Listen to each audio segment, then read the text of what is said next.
Pierre Dartout, bonsoir. Bonsoir. Merci d'avoir répondu à notre invitation à l'aube de cette nouvelle année. Et alors que cela fera bientôt 6 mois que vous êtes entré en fonction, des premiers mois sur fond de crise sanitaire internationale qui perdure, que retiendrez-vous de cette entrée en matière ? C'est une entrée en matière qui est à la fois passionnante et difficile, et ça je m'y attendais. Elle est particulièrement difficile, je le reconnais, puisque la crise sanitaire nous frappe à nouveau dans des conditions qui sont assez fortes, importantes. Et c'est vrai que c'est la chose qui aujourd'hui nous importe le plus, c'est la chose à laquelle nous pensons le plus. Quelle est la philosophie qui a guidé l'action du gouvernement et qui la guide encore aujourd'hui dans la gestion de ce dossier de la crise Covid-19 ? Cette philosophie, c'est celle qu'a exprimée à plusieurs reprises le souverain, c'est-à-dire qu'il faut trouver un équilibre entre la nécessaire protection sanitaire de la population et puis aussi la préservation des activités économiques. Parce qu'on sent bien que laisser tomber l'économie, laisser les entreprises s'affaiblir, laisser les personnes sans emploi comporte des risques extrêmement importants. Et donc, il faut toujours tenir cet équilibre. Nous en sommes aujourd'hui arrivés à une situation où c'est vrai, comme je l'ai déjà indiqué, il faut peut-être un peu plus insister sur la protection sanitaire parce que nous sommes dans une situation qui est difficile, voire grave. Est-ce que le spectre du confinement que certains redoutent fait partie des scénarios de travail ? Le confinement, c'est l'étape ultime. Nous n'en sommes pas là. Ce n'est pas ce que souhaite le souverain. Ce n'est pas ce que souhaite la population. Pour l'instant, il n'en est pas question, mais il en sera question si ce que nous mettons en œuvre ne réussit pas. C'est-à-dire qu'il faut bien que tout le monde soit conscient de la responsabilité que chacun d'entre nous porte. C'est-à-dire qu'il faut que nous nous protégions, mais il faut aussi que nous protégions les autres. Et il faut que nous ayons dans notre vie quotidienne des comportements responsables. Parmi ces comportements, il y a l'issue dont tout le monde parle, la possible issue de crise, c'est la vaccination. Je sais que vous vous êtes fait vacciner devant les caméras contre la grippe, puis contre la Covid-19. Il est aujourd'hui indispensable d'inciter la population à se faire vacciner et d'être rassurant à ce sujet ? Oui, sans aucune nuance. Et d'ailleurs, je crois que le message est bien compris, puisque à l'heure actuelle, il y a presque 64 à 65% de la population monégasque résidente de plus de 75 ans qui a été vaccinée, et que le taux de 50% est quasiment atteint pour les personnes qui sont entre 65 et 75 ans. Donc le message passe bien. Il y a eu, c'est vrai, comme ailleurs, comme dans d'autres pays, notamment comme en France, il y a eu des inquiétudes, mais je crois qu'aujourd'hui, elles sont dissipées, parce que tout le monde a bien conscience que le vaccin, c'est la meilleure solution. Et dans l'opinion publique, l'inquiétude, les courbes se sont inversées, c'est-à-dire que la population qui était réfractaire, aujourd'hui redoute une pénurie de vaccins. Est-ce que vous pouvez être là aussi rassurant ? Alors là-dessus, c'est incontestablement le sujet le plus difficile pour nous en matière de vaccination, parce que nous avons un système qui est très performant. Le centre de vaccination qui est installé au Grimaldi Forum est très efficace, très bien organisé, et il répond, je pense, très bien aux attentes de la population. Et personnellement, je n'ai eu que des remarques très positives à ce sujet. En revanche, c'est vrai qu'il y a une question liée à la ressource en vaccins, parce que Monaco est dans la même situation que l'ensemble de l'Europe. Nous sommes liés à l'Europe et à la France par des accords, et donc l'approvisionnement en vaccins passe par ce canal. Et donc l'Europe est en tension en ce qui concerne les vaccins, et nous aussi nous le sommes. Cela dit, l'orientation fixée par le souverain est très claire. Il faut qu'on fasse tout, bien sûr, pour ne pas être dans une situation de pénurie. Vous ne l'avez pas caché en fin de semaine dernière, les courbes étaient inquiétantes. Il semble désormais qu'il y ait un fléchissement, vous nous le confirmez, un fléchissement plutôt positif. Alors hier soir, il y avait un fléchissement positif, et avant-hier, dimanche, mais 2 jours ne suffisent pas pour dire si l'évolution devient favorable ou pas. Nous avons eu une mauvaise surprise dans la deuxième quinzaine du mois de janvier. Nous avions constaté que les cas se stabilisaient, le nombre de cas était stable. Et nous pensions que les choses étaient en train d'évoluer favorablement. Et puis malheureusement, nous avons eu la semaine dernière des journées, notamment le mardi dernier, il y a une semaine, avec des chiffres très élevés. Et cela, à nouveau, nous a conduit à être très vigilants. Face à la persistance de cette crise, est-ce que les finances de l'État vont pouvoir supporter l'effort de crise? Est-ce qu'aujourd'hui, on peut parler et on peut envisager une relance, une véritable relance dans ces conditions et en cette période? Je pense que d'abord, du fait de la politique qui a été menée en principauté, l'économie de Monaco est globalement moins affaiblie que dans d'autres endroits. Je dis bien globalement, parce qu'il y a des secteurs qui souffrent beaucoup, comme le secteur de l'événementiel. Certaines parties de la principauté, comme le Rocher, souffrent beaucoup. Donc nous devons faire très attention à cela. Mais globalement, l'économie a moins souffert qu'ailleurs. Le plan de relance commence à porter des effets, notamment pour les commerces, avec l'opération Carlo qui a permis d'injecter des sommes importantes en fin d'année pour les fonctionnaires, pour que ceux-ci puissent acheter des cadeaux. Et donc, c'est beaucoup d'argent, près de 5 millions d'euros, qui ont été injectés. Et nous voyons bien aussi que les autres actions, notamment celles en faveur du développement durable, l'économie d'énergie, les vélos électriques, les travaux à domicile pour lesquels les aides sont importantes, tout cela se met en œuvre. Ce qu'il y a, c'est qu'il faut maintenant tenir dans la durée. Et il faut aussi penser aux grands événements qui vont se tenir et qui sont indispensables à l'économie de la principauté. Pour en revenir à votre question, qui est essentielle, puisque Monaco a une tradition de bonne gestion de ses finances publiques. C'est vrai que l'année 2020, cette tradition n'a pas pu être préservée, puisque nous étions dans une situation très difficile. Alors cela dit, le budget rectificatif du mois d'avril dernier a été voté avec plus de 500 millions d'euros de déficit, et je pense que nous finirons l'année avec un déficit d'environ 110 millions d'euros.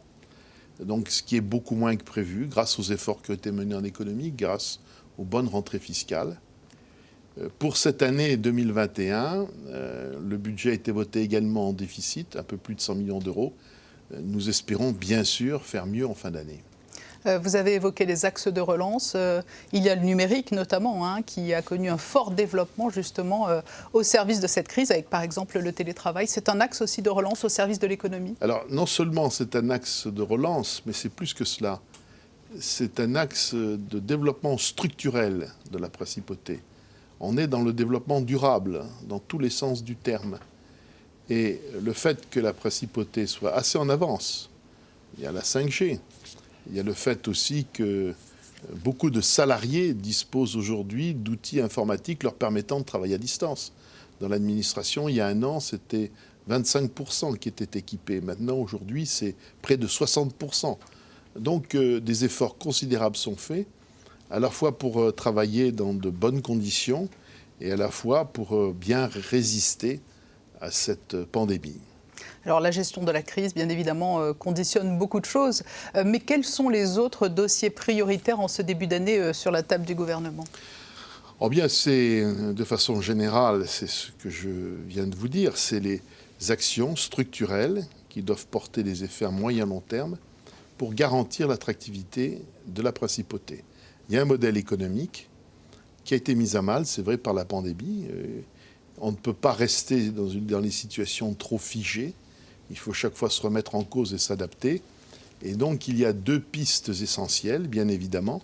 L'une qui correspond à une priorité ancienne, voulue avant tout par le prince, qui est le développement durable, la lutte contre la pollution, la lutte contre le réchauffement climatique et ses conséquences, avec tout ce qui est entrepris en matière énergétique notamment, qui doit nous conduire aussi dans une perspective de plusieurs années, naturellement, à avoir en matière de mobilité des efforts très importants menés en matière d'électrification, par exemple au niveau des véhicules ou des transports en commun. Ça, c'est le premier point. Et puis le deuxième point, vous l'avez dit, c'est le numérique. Parce qu'aujourd'hui, une société, un territoire attractif doivent être très performants dans ce domaine. Et je pense qu'ici, on est bien parti. Et on est bien parti aussi parce qu'on travaille très en amont. Il y a 2 mois, nous avons inauguré le collège numérique à Monaco. Et on voit bien qu'on est très en avance dans ce domaine-là.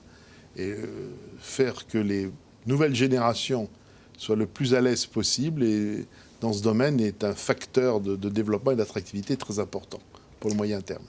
Pierre Dartout, vous le savez également, il y a un dossier prioritaire majeur aux yeux des Monégasques, c'est le logement. Alors il y a aujourd'hui de très nombreux chantiers engagés dans plusieurs quartiers de Monaco. Là aussi, il y a comme pour la crise, un savant équilibre à ménager entre l'intérêt, la qualité de vie de la population monégasque et le nécessaire développement économique du pays. J'avoue que c'est un des sujets que j'ai découvert à mon arrivée. Pour moi, il y avait une nécessité d'une priorité en faveur du logement, ça c'est clair, parce qu'il est tout à fait normal que les Monégasques puissent vivre dans cette principauté, les enfants du pays aussi, dans des conditions satisfaisantes, alors que l'on sait que les prix du foncier, les prix le coût du logement sont ici très élevés. Donc c'est une priorité absolue.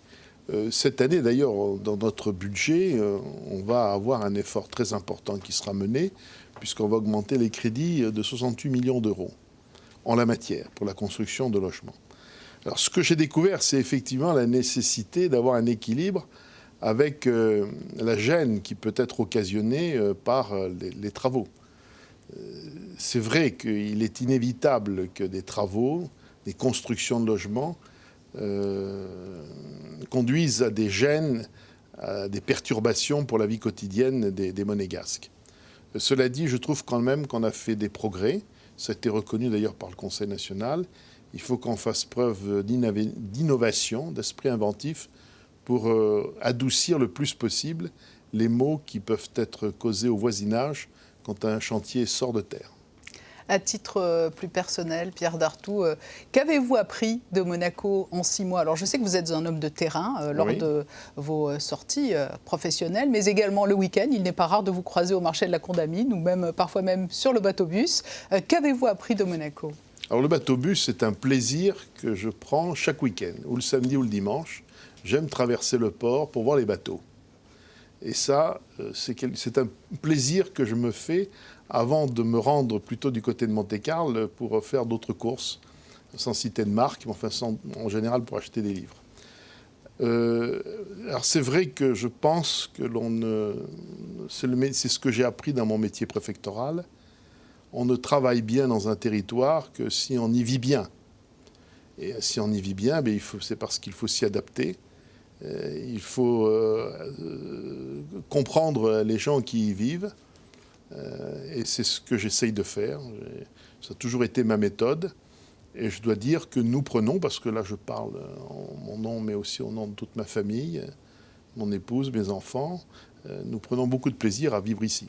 Quel accueil vous a été réservé? Alors, je trouve que j'ai eu un bon accueil, tout au moins au départ. Là maintenant, ça s'est un peu calmé, mais pas à cause des gens, mais à cause du Covid, bien évidemment, puisque la vie sociale est quand même bien moins importante. Considérablement réduite. Elle est très réduite, ce qui ne m'empêche pas de voir beaucoup de gens dans les réunions. Mais c'est vrai que malheureusement, je dis bien malheureusement, la convivialité est moindre que dans une période normale. Une dernière question, nous avons évoqué en propos liminaire la crise sanitaire. Nous terminerons par la crise sanitaire.